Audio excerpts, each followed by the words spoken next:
భీమార్జునులు మేమొక భిక్ష తెచ్చామని తల్లికి చెప్పగానే, ఆమె ఆ భిక్షను గూర్చి తెలియక ఎప్పటిలాగే భావించి దానిని మీరైదుగురు ఉపయోగించండని కొడుకులను ఆజ్ఞాపించింది.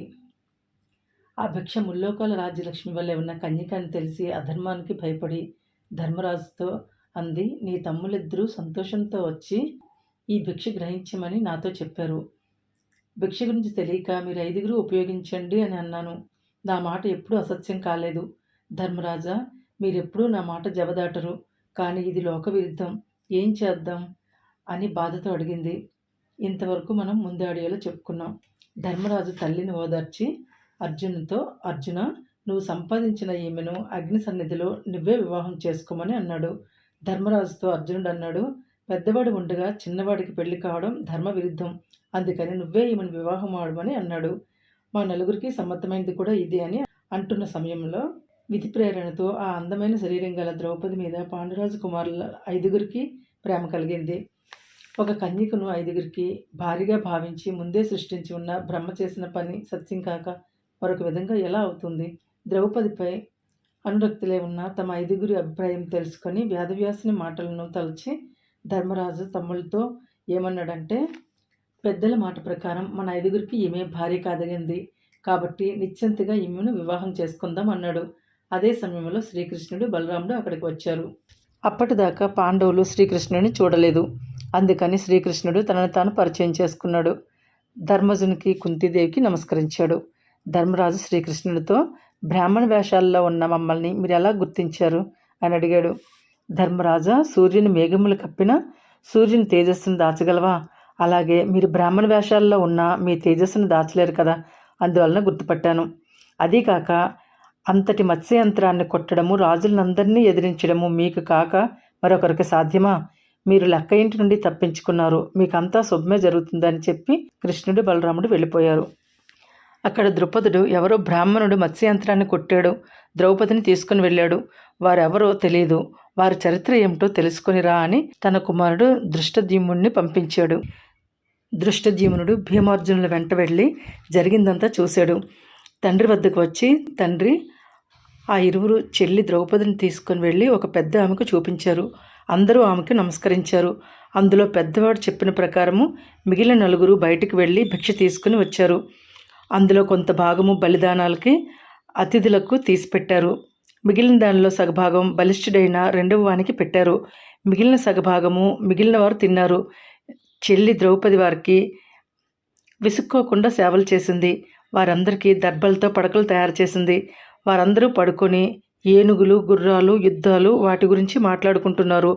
వీరిని చూస్తే బ్రాహ్మణుల వల్లే లేరు, శ్రేష్టమైన రాజవంశంలో పుట్టిన వారి మాదిరి ఉన్నారు అని చెప్పాడు దృష్టద్యుమ్నుడు. అయినా ద్రుపదునికి నమ్మకం కుదరలేదు. తన పురోహితుడిని పంపించి వారి పుట్టుపూర్వోత్తరాలు తెలుసుకుని రమ్మన్నాడు. పురోహితుడు వెంటనే ధర్మరాజు వద్దకు వెళ్ళాడు.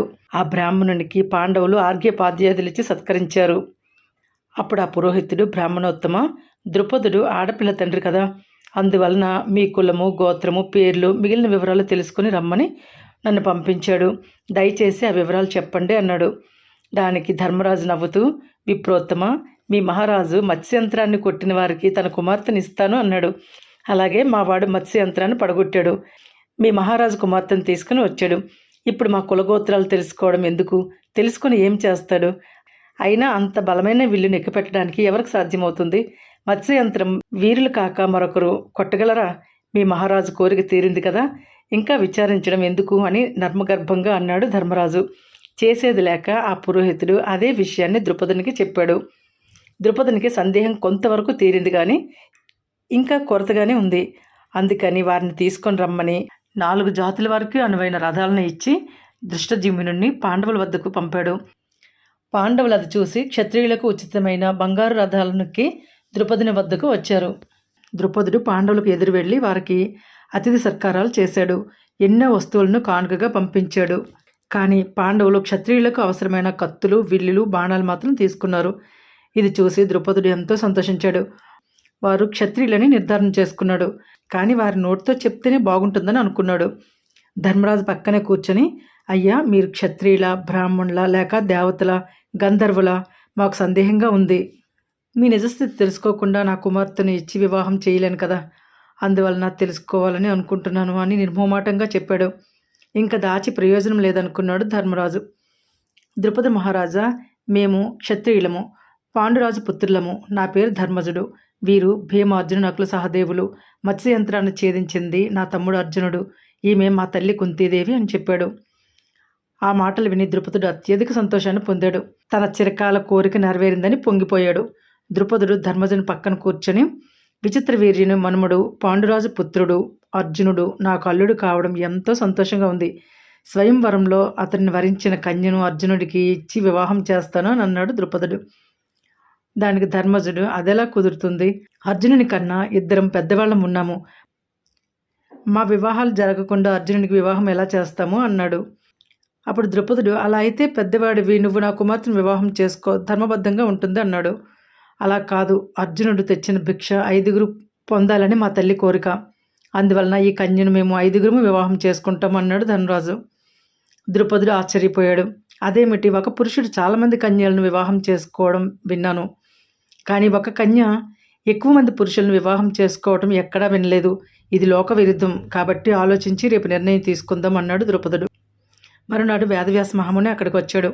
ద్రుపదుడు వ్యాసునికి ఆర్ఘ్యపాధ్యాయులు ఇచ్చి సత్కరించాడు.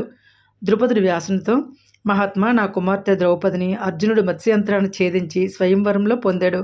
కానీ ధర్మరాజు తాము 5గురు అన్నదమ్ములు ద్రౌపదిని వివాహం చేసుకుంటామంటున్నారు. ఇది లోక విరుద్ధం కదా, తమరే ధర్మం నిర్ణయించండి అని అడిగాడు. ధర్మరాజు కూడా చేతులు జోడించి, మహాత్మా, మాట వరుసకైనా నేను అసత్యం అధర్మం పలకను. నా నోటి నుండి అలా ఎందుకు వచ్చిందో తెలీదు. మాకు మా తల్లి దైవం, కాబట్టి తల్లి మాటను మేము జవదాటలేము. అదీకాక జటిల అనే ఋషికన్య 7గురు ఋషులను వివాహం చేసుకుంది. దాక్షాయిని అనే కన్య ప్రచేతస్సులు అనబడే 10 మందిని వివాహం చేసుకుంది. కాబట్టి ద్రుపద మహారాజా, ఆలోచించక నీ కుమార్తె ద్రౌపదిని మా 5గురు అన్నదమ్ములకు ఇచ్చి వివాహం చెయ్యి అన్నాడు. ఇరువురి వాదనలో విన్నాడు వ్యాసుడు. కాసేపు ఆలోచించాడు. ద్రుపద మహారాజా, ఈ ధర్మరాజు చెప్పినట్టు నీ కుమార్తె ద్రౌపదిని ఈ 5గురికి ఇచ్చి వివాహం చెయ్యి. ఇది ధర్మ నిర్ణయం. నేను ఈ నిర్ణయానికి ఎలా వచ్చానో కారణాలు కావాలంటే లోపలికి రా చెప్తాను అని ద్రుపదుడిని లోపలికి తీసుకుని వెళ్ళాడు. ఏకాంతంలో ద్రుపదునికి వ్యాసుడు ఇలా చెప్పాడు. పూర్వకాలంలో ఇంద్రసేన అనే ఆమె మౌద్గల్య మహాముని భార్య. ఆమె మహాపతివ్రత. మౌద్గల్యుడు కుష్ఠరోగంతో బాధపడుతున్నాడు. చర్మం అంతా వడలిపోయింది, అవయవాలు కుళ్ళిపోయాయి. కానీ ఇంద్రసేన అసహించుకోకుండా భర్తకు సేవలు చేస్తూ ఉంది. ఒకరోజు భర్తకు భోజనం పెట్టింది. మిగిలిన అన్నం తను తింటూ ఉంది. అందులో భర్త వేలు ఒకటి ఊడి పడి ఉంది. ఇంద్రసేన ఆ వేలును తీసి పక్కన పెట్టి మిగిలిన అన్నం తింటూ ఉంది. దానిని చూసి మౌద్గల్యుడు ఆశ్చర్యపోయాడు. ఇంద్రసేన, నీ పతిభక్తి అమోఘం. నీకు ఏ వరం కావాలో కోరుకో, ఇస్తానన్నాడు. దానికి ఇంద్రసేన, నాదా, నాకు కామవాంఛలు మెండుగా ఉన్నాయి. అవి మీ వల్ల ఈ రూపంలో తీరలేదు. కాబట్టి మీరు అందమైన మనోహరమైన రూపం ధరించి 5గురుగా మారి 5 విధాలుగా నా కామవాంఛలు తీర్చండి అని అడిగింది. దానికి ఆ మహాముని సంతోషించాడు. తన తపోమహిమతో మనోహరమైన రూపం ధరించాడు. 5గురుగా విడిపోయాడు. 5 విధాలుగా భార్యతో కామసుఖాలు అనుభవించాడు. తర్వాత బ్రహ్మలోకానికి వెళ్ళాడు. కానీ ఇంద్రసేనకు కామవాంఛలు ఇంకా తీరలేదు. మరుజన్మలో కాశీరాజపుత్రిగా జన్మించింది. చాలా కాలం కన్యగానే మిగిలిపోయింది. శివుని గూర్చి తపస్సు చేసింది. ఆమె కొంతకాలం నీరు గాలి ఆహారంగా, కొంతకాలం ఆహారమే లేకుండా, కొంతకాలం ఒకే పాదం మీద నిలిచి, కొంతకాలం 5 అగ్నుల మధ్యలో ఉండి భయంకరమైన తపస్సు చేసింది. ఈశ్వరుడు ప్రత్యక్షమై వరం కోరుకోమనగా ఆ కన్యక నాకు పతిదానం ఇమ్మని ప్రబలమైన కోరికతో 5 సార్లు అడిగింది. ఈశ్వరుడు కరుణించి నీకు మరొక జన్మలో 5గురు భర్తలు అవుతారని అన్నాడు. ఆమె ఈశ్వరునితో అంది, స్త్రీకి భర్త ఒక్కడే, కానీ పెక్కుమంది భర్తలు కావటం కథలలో ఎక్కడైనా ఉందా? పరమేశ్వర, ఇటువంటి లోకవిరుద్ధమైన వరం పొందటానికి నేను ఇష్టపడను అనగా ఆమెతో ఈశ్వరుడు ఈ విధంగా అన్నాడు. నా మాట వలన నీకు 5గురు భర్తలలో ధర్మం తప్పకుండా ఉంటుంది. అందువలనే దయతో నేను నీకు వరం ఇచ్చాను అని అన్నాడు. అట్లయితే ఆ 5గురు భర్తలలో ఒక్కొక్కరితో కలయిక ఉన్నప్పటికీ నాకు కన్యాత్వం, పతి సేవా భాగ్యం, కామాన్ని అనుభవించాలనే కోరిక, ముత్తైదువతనం అనుగ్రహించవలసిందని కోరింది. శివుడు ఆమె కోరిన వరాలన్నీ ఇచ్చి గంగా తీరంలో ఉన్న ఇంద్రుడిని నా దగ్గరకు తీసుకొని రమ్మని పంపాడు. ఆమె సరే అని వెళ్ళింది. శివునికి ప్రదక్షిణ చేసి నమస్కరించి వెంటనే గంగా తీరానికి వెళ్ళి ఇంద్రుని రాకగా ఎదురు చూస్తూ ఉంది. అక్కడ యముడు నైమిసారణ్యంలో సత్రయాగ దీక్ష వహించి ప్రాణిహింస మానవేయటం వలన మానవులు మరణం లేని వాళ్ళయ్యి జీవించసాగారు. దానిని ఓర్వలేక ఇంద్రుడు మొదలైన దేవతలంతా బ్రహ్మదేవుని దగ్గరికి వెళ్ళి, మహాముని, మృతి చెందే మానవులు మృతి లేని వాళ్ళయ్యి జీవిస్తే వాళ్లకు మాకు భేదమేముంది అని దుఃఖించగా వాళ్ళతో బ్రహ్మ అన్నాడు, యముని సత్రయాగం ఎప్పటికి పూర్తవుతుందో అప్పటి వరకు మీరు భయపడకుండా నిశ్చింతగా ఉండండి. అతడు మునుపటి వల్లనే మానవులను అంతమొందిస్తాడు. ఆ యముని తేజస్సు మీ తేజస్సు ధరించి సూర్యునంతటి తేజస్సు కలవాళ్ళు 5 యముడు చేసే పనికి సాధనంగా జన్మిస్తారు అని బ్రహ్మదేవుడు అన్నాడు. దేవతలంతా వెనక తిరిగి దేవేంద్రుడి ముందు నడవగా గంగానది దగ్గరికి వెళ్ళారు. ఆ సమయంలో ఆ నీటి మధ్యలో ఒక కన్య ఏడుస్తుండగా ఆమె కన్నీళ్లు బంగారు తామరలు కావటం చూసి దేవతలు ఇంద్రుడు ఆశ్చర్యపడ్డారు. ఆ కన్య దగ్గరికి వెళ్ళి, ఎందుకు ఏడుస్తున్నావు, ఏ ప్రదేశానికి చెందిందానివో అని అడిగారు.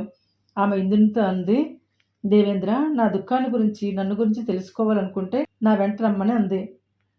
ఆ కన్య చెప్పగా దేవేంద్రుడు ఆమెను అనుసరించి వెళ్ళాడు. ఆ కన్య వెంట దేవేంద్రుడు వెళ్తూ ఎదుట హిమాలయ పర్వత గుహలో నిర్మింపబడిన రత్నపట అరుగు మీద సింహాసనంపై కూర్చొని యువకుని రూపంలో ఒక యువతితో జూదమాడుతున్న పరమేశ్వరుడిని చూసి అతడిని సాధారణ యువకుడిగానే భావించి దేవేంద్రుడు చాలా కోపించి ఇలా అన్నాడు, అంతులేని స్థావర జంగమాలతో నిండిన ఈ బ్రహ్మాండమంతా నాది. ఈ 3 లోకాలు నా చేతి వజ్రాయుధంతో పరిపాలించబడుతున్నాయి. నేను దేవేంద్రుడిని.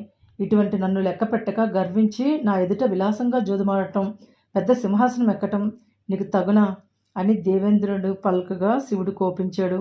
భయంకరమైన ఆకారంతో అతడిని చూసి, నా ఆటలోని ఆనందాన్ని ఆటంకపరిచిన ఈ పొగరుబోతును పట్టి తెమ్మని ఆ కన్యకను పంపగా అప్పుడు ఆమె చేతి స్పర్శతో చేష్టలు లేనివాడై నేల మీద పడిన ఇంద్రునితో శివుడు అన్నాడు, గర్వంతో మాట్లాడావు. నీ గర్వం బాహుబలం వెల్లడయ్యేటట్లు ఈ పర్వతరంధ్రాన్ని తెరిచి విరువం చూద్దామని శివుడు అన్నాడు.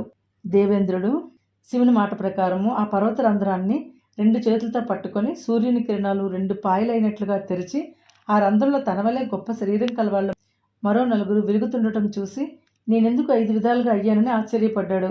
శివుడు వెంటనే ఆ ఇంద్రుల 5 దేవతలు మేలు కోరి మానవ స్త్రీ యందు మహానుభావులుగా జన్మించాడని ఆజ్ఞాపించాడు. ఆ 5 ఇంద్రులు యముడు, వాయుదేవుడు, ఇంద్రుడు, అశ్విని దేవతలు ఆధారకర్తలుగా ధర్మజ, భీమార్జున, నకుల, సహదేవులు అనే పేర్లతో జన్మించారు.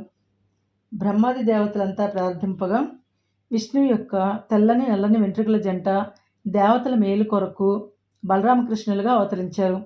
వారిలో శ్రీకృష్ణుడు ఆ 5 వాళ్ళ పనులలో సాయం చేసేవాడయ్యాడు.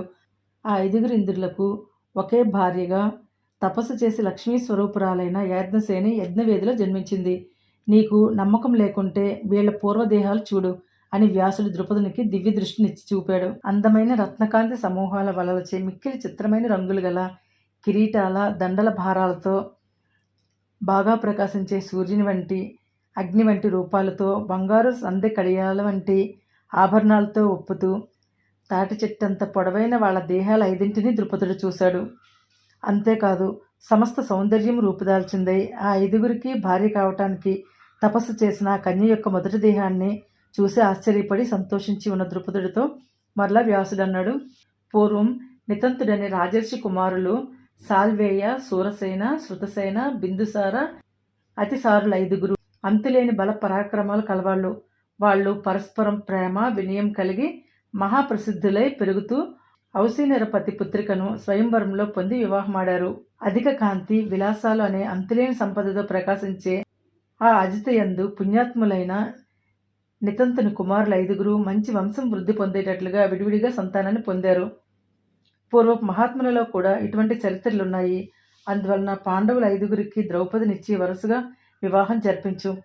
ఇది మనం చేసింది కాదు, దైవ నిర్ణయం అని ద్రుపదుడిని ఒప్పించి వ్యాసుడు అతనితో కూడా కుంతి పాండవులు ఉన్న చోటుకి వెళ్ళి ధర్మరాజుతో అన్నాడు, ఈరోజు పుణ్యదినం. చంద్రుడు ప్రేమతో రోహిణి నక్షత్రాన్ని కూడి ఉన్నాడు. మంత్రయుక్తంగా మీరు 5 సంతోషంగా ద్రౌపదిని వరుసగా వివాహం చేసుకోండి అని నిర్ణయించి వ్యాస మహర్షి ఆజ్ఞాపించగా ద్రుపదరాజు కూడా పురానికి 8 విధాలైన మంగళ అలంకారాలు చేయించి వివాహ మహోత్సవాన్ని చక్కగా ప్రారంభించాడు. పాండవుల పక్షాన వారి పురోహితుడు ధౌమ్యుడు పౌరోహిత్యం వహించాడు. ద్రౌపదిని సర్వాలంకార భూషితరాలను చేసి వివాహ మండపానికి తీసుకొని వచ్చారు. ధౌమ్యుడు వివాహ విధిని నిర్వర్తించాడు. మొదట ద్రౌపదిని ధర్మరాజుకిచ్చి వివాహం జరిపించాడు. వివాహం కాగానే ద్రౌపది ఈశ్వరుని ప్రార్థించింది. ఆ మహేశ్వరుని వరం వలన మరలా ఆమెకు కన్యాత్వం సిద్ధించింది. తర్వాత ఆమెను భీమసేనునికి ఇచ్చి వివాహం జరిపించాడు. మరలా ఆమె ఈశ్వరుని ప్రార్థించింది, తన కన్యాత్వాన్ని పొందింది. ఇలా ఒకరి తర్వాత ఒకరుగా అర్జునుడు, నకులుడు, సహదేవుడు ద్రౌపదిని వివాహమాడారు. పంచపాండవులు, ద్రౌపది తమ తల్లి కుంతీదేవి ఆశీర్వాదం తీసుకున్నారు. సభాసదుల ఆశీర్వాదం పొందారు.